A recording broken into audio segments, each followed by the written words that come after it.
They told him the case was closed. They told him to move on. They told him justice had already been served. But no one ever told him the truth.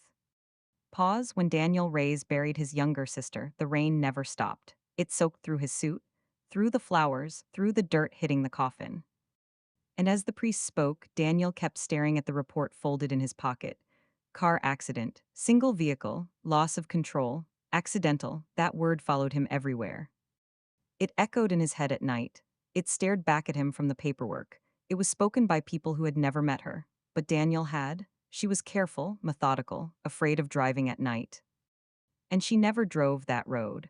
Pause. In the weeks after the funeral, Daniel noticed things that didn't make sense. Her apartment had been searched before he arrived. Her laptop was missing. Her phone, when returned, had been wiped clean, and buried deep in the police report was one quiet sentence. Federal jurisdiction assumed, no explanation, no follow-up, just a line that didn't belong. Daniel tried to ignore it. He tried to return to his classroom, to lesson plans and student questions and routine, but grief doesn't fade when questions remain unanswered. It hardens. Pause. 3 months later, the email arrived. No subject, no name, just one sentence glowing on his screen. Your sister didn't die by accident. Before Daniel could process it, another message appeared. A photograph, grainy, low quality.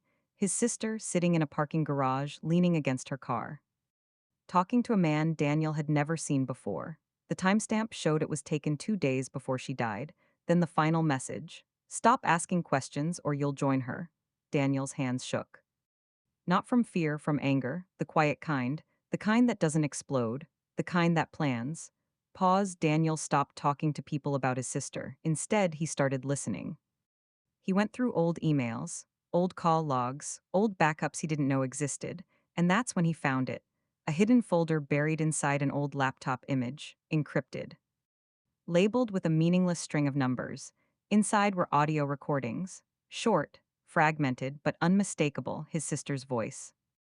I didn't agree to this, she said in one recording, her voice low and strained. You said no one would get hurt. The man responded calmly. No one important ever does. In another recording, her voice cracked. If something happens to me, promise me this doesn't disappear. The file ended abruptly. Pause. Daniel took everything to the authorities. He believed, naively, that evidence still mattered. 2 agents arrived that evening. They were polite, too polite. They thanked him for his cooperation. They collected the laptop. They assured him it would be reviewed. And as they left, one of them paused, placed a hand on Daniel's shoulder, and said quietly, for your own safety, let this go. That night, Daniel couldn't sleep. The next morning, his email accounts were locked. His phone began dropping calls mid-sentence. And an alert from his bank informed him of a failed login attempt. Location, Washington, D.C. Daniel understood then. His sister wasn't collateral damage, she was silenced. Pause. That's when Daniel reached out to a journalist, someone known for chasing stories others wouldn't touch. They met in a crowded cafe, noise everywhere. Daniel slid a flash drive across the table. The journalist's face changed instantly. This isn't just corruption, she whispered. This is federal black site territory. Daniel asked her if she could publish it. She didn't answer. She just looked at him and said, You're already in danger. That night, her website went offline. By morning, her social media was gone. Her phone disconnected. She never responded again. Pause. Daniel began to notice patterns. Unmarked cars parked too long. Unknown numbers calling and hanging up. Strangers who lingered. One evening, he returned home to find his door unlocked. Nothing was missing. Nothing was broken except for one thing. A single sheet of paper placed neatly on his kitchen table. 4 words, this is your warning. Daniel stared at it. And something inside him shifted. Fear gave way to resolve, because grief, when ignored long enough, becomes defiance. Pause. Daniel stopped trying to survive quietly. Instead, he prepared to be loud.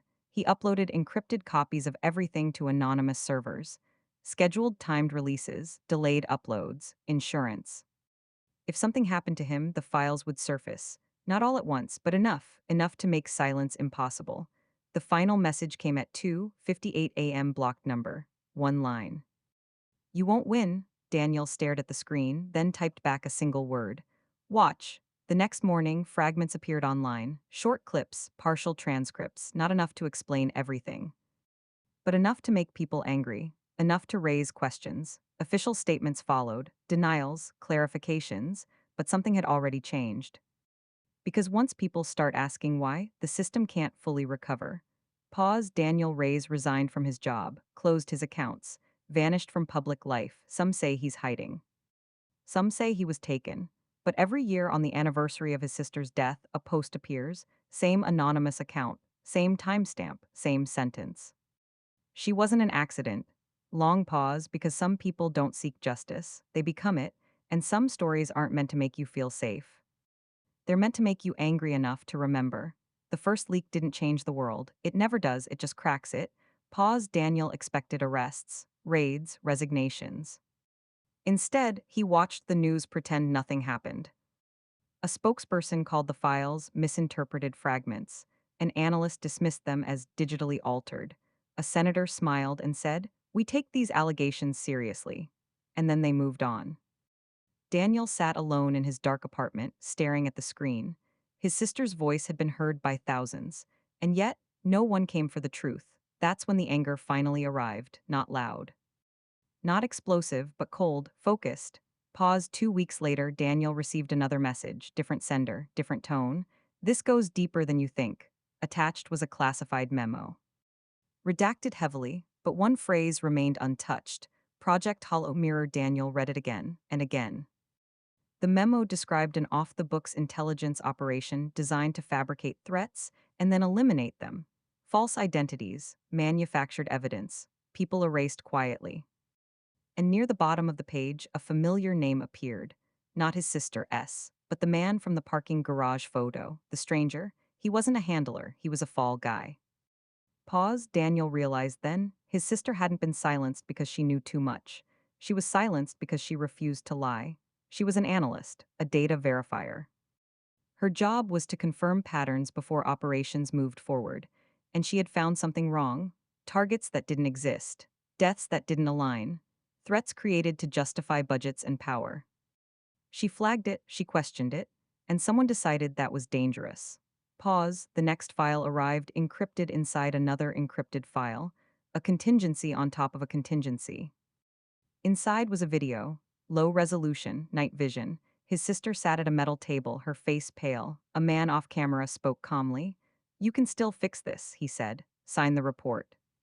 Say the data checks out." She shook her head. "No." A pause, then his voice again. "Do you know how many lives depend on this?" Her voice trembled. "And how many die if I lie?" The video cut to black. Daniel closed his eyes, his hands clenched, his breathing slowed, because now he understood something terrifying. They didn't kill her immediately. They tried to break her first. Pause. That night, Daniel didn't sleep. He copied the files again, and again, and again. He created dead man switches layered so deeply even he struggled to track them. And then he did something reckless. He sent a message, not anonymous, not hidden. Straight to an internal oversight committee. Attached was everything, every recording, every memo, every name he could connect. The response came faster than expected, too fast. "We acknowledge receipt. Do not distribute further materials." Daniel laughed, a quiet, hollow sound, because now he knew they were scared. Pause. The following days blurred together. Power outages, internet disruptions, his landlord suddenly asking questions, and then one evening someone knocked. Daniel didn't answer. The knocking continued, slow, deliberate, a voice followed. "Daniel Reyes, we just want to talk." Daniel stepped back, heart steady, hands calm, because fear had already done its worst, and it had failed. Pause. The door didn't break. They didn't force entry, they left, but the message was clear: you are being watched. That night, Daniel uploaded the final package, not to journalists, not to platforms, but to public data mirrors scattered across the world. Different countries, different laws, different protections, and buried inside the files was a final recording. His sister's voice, calm, clear. "If you're hearing this," she said, "then I didn't make it." A pause. "I didn't do this because I'm brave. I did it because lies grow when people stay quiet." Another pause. "Tell Daniel I'm not scared." Pause. The drop hit at exactly 3:42 a.m., the same time mentioned in the very first anonymous message. This time, it couldn't be contained. International outlets picked it up. Foreign intelligence agencies demanded answers. Allies asked uncomfortable questions. And for the first time, officials stopped smiling. Pause, an internal investigation was announced. Names were suspended, committees formed, but Daniel knew the truth. The system doesn't confess, it reshuffles, sacrifices a few to protect the many. And so he disappeared. No farewell, no explanation, just silence. Pause, months passed, then years, most people forgot, they always do. But somewhere deep inside secure buildings, changes were made, protocols adjusted, projects renamed, because someone had exposed the mirror, and it cracked. Pause, every year on the same night at the same minute, a file appears online, not new evidence, just 4 words. She told the truth? No one knows who posts it. No one knows where Daniel is. But somewhere a system remembers, and that scares it more than any lie ever could. Long pause because anger doesn't always scream, sometimes it survives.